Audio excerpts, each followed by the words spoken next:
ইসলাম শিখিয়েছে শেষ নিঃশ্বাস পর্যন্ত তোমাকে লড়ে যেতে হবে।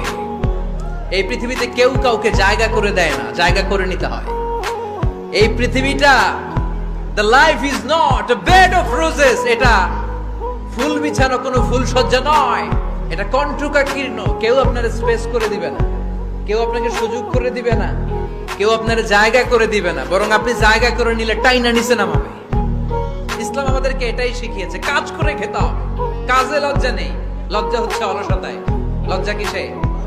আজকের আলোচনা থেকে এটা মুখস্থ করে নিতে হবে, কাজে লজ্জা নেই। লক্ষ্মীপুরের ইয়াংস্টারেরা শ্রমে লজ্জা নেই, পরিশ্রমে লজ্জা নেই, লজ্জা অলসতায়। লজ্জা কিসে?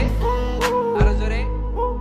কখনো কোনোদিন কারো পারমিশন ছাড়া মোবাইলের গ্যালারি চেক করবেন না। কখনো কারো পারমিশন ছাড়া তার ফেসবুকের মেসেঞ্জারে কে কার সাথে চ্যাটিং করেছে এটা করা যাবে না। কখনো কারো পারমিশন ছাড়া তার মেইলের ইনবক্স খুলে দেখা যাবে না। কখনো কারো পারমিশন ছাড়া কারো ব্যক্তিগত চিঠি পড়া যাবে না। দিস ইজ ইসলাম, এটাই ইসলাম। আব্বারে বলবেন, আব্বা ওযু করে আসছেন, নামাজ পড়বেন, সূরা ফাতিহা পড়ে একটু ফু দিয়ে দেন। আম্মারে বলবেন, আম্মা আপনি তো এখন ওযু করে নামাজ পড়বেন, আমার মাথায় একটু হাত দিয়ে ফু দিয়ে দেন। আল্লাহর কসম, গোটা বিশ্বের সবগুলো পীর সাহেব হুজুর কোরআন খতম দিয়ে এক গ্লাসের পানিতে ফু দিবে, আর আরেক গ্লাসে আপনার আব্বা শুধু বিসমিল্লাহ বলে ফু দিবে। মুহূর্তে আপনার আব্বার দোয়াটা আরশে উঠে যাবে। বাবা মারে চিনলো না, দোয়া নিতে জানলো না। অনেক দেখেছে এরকম, প্রতি বছর উমরা করে, বাপরে বাদ দেয় না, মারে বাদ দেয় না। ঘরে মা বাবার রেখে তুমি কাবা ঘরে যে আল্লাহরে খুঁজো, কপাল পোড়া, ঠিক কি না? দুঃখের পরেই আছে সুখ, কষ্টের পরেই আছে আনন্দ। এই দুনিয়াটাই এরকম, কষ্টের পরই আনন্দ। দেখবেন তারাবির নামাজ 20 রাকাত পড়তে কষ্ট লাগে না? কোমরে ব্যথা, হাঁটুতে ব্যথা, কিন্তু 20টা রাকাত যখন শেষ করে মসজিদ থেকে বের হই, একটা আনন্দ আছে না নাই?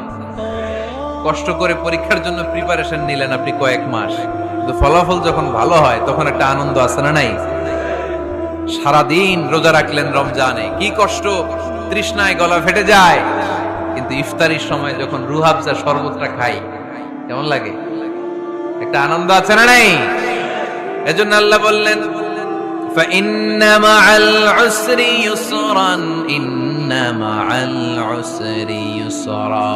ও নবী, কষ্টের দিন মক্কায় অল্প কিছু দিন, মদিনাতে আনন্দের দিন অপেক্ষা করছে। আমাদের জীবনে যদি দুঃখ কষ্ট আসে, আমরা ধৈর্য ধরবো, তাওয়াক্কুল করবো একজনের উপর, তিনি কে? আমি ইয়াংদেরকে খুব পছন্দ করি, আর ইয়াংদেরকে অ্যাড্রেস করে কথা বলি। ইয়াংরা হচ্ছে আগামীর বাংলাদেশ, ঠিক কি না? তোমাদের অনেক দায়িত্ব, অনেক কিছু করতে হবে তোমাকে। তোমাদের দিকে তাকিয়ে আছে বাংলাদেশ, তুমি বাংলাদেশ, তোমাকেই খুঁজছে বাংলাদেশ, ঠিক কি? একই কালেমার তালিম তুমি দাও, তোমার টাকার বান্ডিল দেয়, আর ওই কালেমার এক্সপ্লেনেশন, ব্যাখ্যা আমি সমাজে দিয়েছি তাই আমারে ফাঁসি দেয়। তার মানে তোর কালেমা আমার কালেমা দুইটা আলাদা কালেমা, তোর কালেমা আমার কালেমা এক কালেমা না, চিল্লায় এখন ঠিক কিনা? কান খাড়া করে শোনো, never under estimate any job. কোন চাকরিকে ছোট করে দেখা যাবে, whether it's small or big, you don't care, এটার কেয়ার করা যাবে না। ছোট্ট চাকরি পাইলে ঢুকে যাবে, বড় অফার আসলে পরে ঢুকবা। এটা ছোট কাজ, এটা হোটেলের ওয়েটার, এটা ছোট্ট স্টাফ, এটা কেরানি না, কাজ কাজই। কাজের মধ্যে কোনো ছোট বড় নাই। এজন্য কাজে আর শ্রমে কোনো লজ্জা নাই, লজ্জা হচ্ছে অলসতায়। লজ্জা কিসে? এক মা প্রশ্ন করছে, তোরে এতদিন আমি লালন পালন করে বড় করলাম, জীবন যৌবন তোর জন্য শেষ করলাম, আজকে বউ পাইয়া বউ তোর আপন হয়ে গেল। এবার ছেলে উত্তর দিচ্ছে, মা আমার মুখ থেকে মা ডাক শোনার জন্য তুমি কি কষ্টটাই না করছো জীবনে। 10 মাস আমার পেটে ধারণ করলা, খাইতে পারো নাই, বমি করছো কেন, ওষুধ খাইছো, তোমার পেট কেটে আমারে বের করা হয়েছে, 2 বছর আমারে দুধ খাওয়াইছো, পেশাব পায়খানা করেছে, পরিষ্কার করেছে। বয়স যখন 3-4 তখন তোমার আমি মা ডাকছি, এই মা ডাকটা শোনার জন্য তুমি এত কষ্ট করছো। আর আরেকবারের মাইয়া এই ঘরে আইসেই তোমার মা ডাকা শুরু করছে। যেই মেয়েটা তোমারে মা ডাকে সে আমার আপন হবে না কেন মা? এজন্য দুঃখের পরেই আছে সুখ, কষ্টের পরেই আছে আনন্দ। এই দুনিয়াটাই এরকম, কষ্টের পরই আনন্দ। দেখবেন তারাবির নামাজ 20 রাকাত পড়তে কষ্ট লাগে না? কোমরে ব্যথা, হাঁটুতে ব্যথা, কিন্তু 20টা রাকাত যখন শেষ করে মসজিদ থেকে বের হই একটা আনন্দ আছে না নাই? কষ্ট করে পরীক্ষার জন্য প্রিপারেশন নিলেন আপনি কয়েক মাস, কিন্তু ফলাফল যখন ভালো হয় তখন একটা আনন্দ আছে না নাই? সারাদিন রোজা রাখলেন রমজানে, কি কষ্ট, তৃষ্ণায় গলা ফেটে যায়, কিন্তু ইফতারির সময় যখন রুহ আফজা শরবতটা খাই কেমন লাগে? একটা আনন্দ আছে না নাই? রাতে ঘুমানোর আগে একটু ভাববেন কি কি ভুল করলাম, কাকে কাকে কষ্ট দিলাম, কি কি অন্যায় আজকে আমার দ্বারা হলো, কালকের দিনটা যেন আমার আজকের দিনের চেয়ে ভালো হয়। নিজের সাথে নিজের এরকম বোঝাপড়ার দরকার আছে না নাই? আমরা যেন আত্মসমালোচনা করি ফরিদপুরের ভাইয়েরা, অন্যের দোষ যেন না খুশি। Small people talk about people.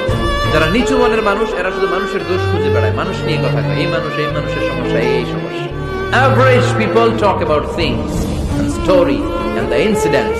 যারা মাঝারি মনের মানুষ তারা বিভিন্ন ঘটনা নিয়ে কথা বলে, বিভিন্ন বিষয় নিয়ে কথা বলে। আর গ্রেট পিপল, তারা মহামানুষ, they talk about ideas. তারা নতুন নতুন আইডিয়া নিয়ে কথা বলে। এই আইডিয়া সমাজে অ্যাপ্লাই করলে, ইমপ্লিমেন্ট করলে সমাজটা বদলে যাবে। এই আইডিয়া এখানে সেট করলে এখানে কল্যাণ হবে। বড় মনের মানুষরা আইডিয়া নিয়ে কথা বলে। এখন the decision is yours, সিদ্ধান্ত আপনার। আপনি কি ছোট মনের মানুষ হবেন না বড় মনের? গত বছরের আগের বছর না গত বছর আমি হজে শাইখ আব্দুর রহমান আসুদাইসির পেছনে নামাজ পড়লাম। উনি যখন সূরা কুরাইশ তেলাওয়াত করছেন, ফালিয়াবুদু রাব্ব হাযাল বাইত, এটা বলে তিনি কেঁদে দিলেন। কারণ উনি অর্থ বুঝতে পেরেছেন, আয়াতের অর্থ ফালিয়াবুদু রাব্ব হাযাল বাইত, এই কাবা ঘরের মালিক আল্লাহর ইবাদত করো, এই ঘরের রবের ইবাদত করো। আর ওই ঘরের সামনে দাঁড়িয়ে উনি ইমাম, উনি ওই ঘরের সামনেই দাঁড়ানো আর পড়তেছে এই ঘরের রবের ইবাদত করো। এটা যখন অনুভব করলেন উনি আর নিজেকে ধরে রাখতে পারলেন না, উনি কান্না জুড়ে দিলেন। উনার পেছনে আমরাও কাঁদতে লাগলাম, কারণ ইমাম যেদিকে মুসল্লিও সেদিকে। উনিও কাঁদে, আমরাও কাঁদি, কারণ অর্থ বুঝতেছি তো।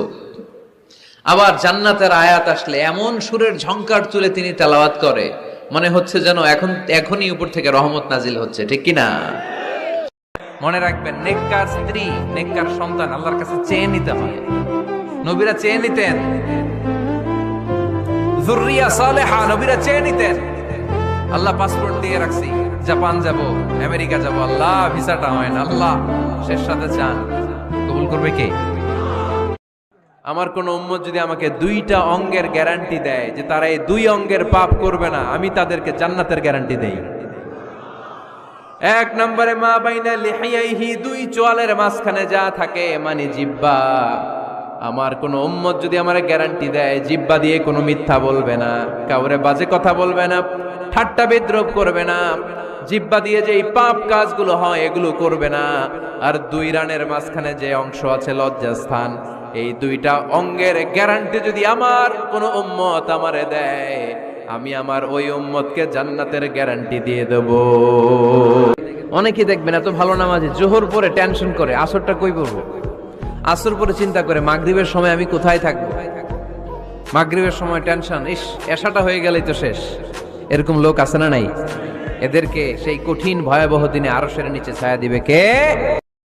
কয়েক বছর আগে পত্রিকায় একটা হেডিং পড়লাম, মাননীয় প্রধানমন্ত্রীকে বহনকারী বিমান এর 33 চক্কর আকাশে। কয় চক্কর? কি যেন সমস্যা হয়েছে, বিমান নামতে পারছিল না। তখন ওনার সাথে আবার স্পেশাল সিকিউরিটি ফোর্স থাকে। ওনারা বলল, honourable prime minister, we can not land now because of some flying মেকানিজমে আমাদের সমস্যা হচ্ছে, আমরা ল্যান্ড করতে পারছি না, ঝামেলা হচ্ছে, নিচেও হয়তো কোনো ঝামেলা দেখা দিচ্ছে, আমরা এখন নামতে পারবো না, উই ক্যান নট ল্যান্ড নাও। আপনাকে একটু ধৈর্য ধরে বসে থাকতে হবে। তখন ওই ওনাকে বহনকারী বিমানটা আকাশে 33টা চক্কর মেরেছিল, এটা নিয়ে কাভার করা হয়েছে পত্রিকায়। আপনার কি মনে হয় 17 কোটি মানুষের প্রধানমন্ত্রী, এদেশের সবচেয়ে ক্ষমতাধর নারী, উনি যখন বিমানে বসা অবস্থায় শুনলেন বিমানে ঝামেলা বা নিচে ঝামেলা, ওনার অন্তরে ভয় ঢুকছে কার? উনি বসে বসে জিকির করছে কার? তাহলে দেখেন, ক্ষমতাও সবসময় কাজে লাগে না। চিৎকার করে বলেন ঠিক কিনা? ক্ষমতা আপনারে বাঁচাতে পারবে না।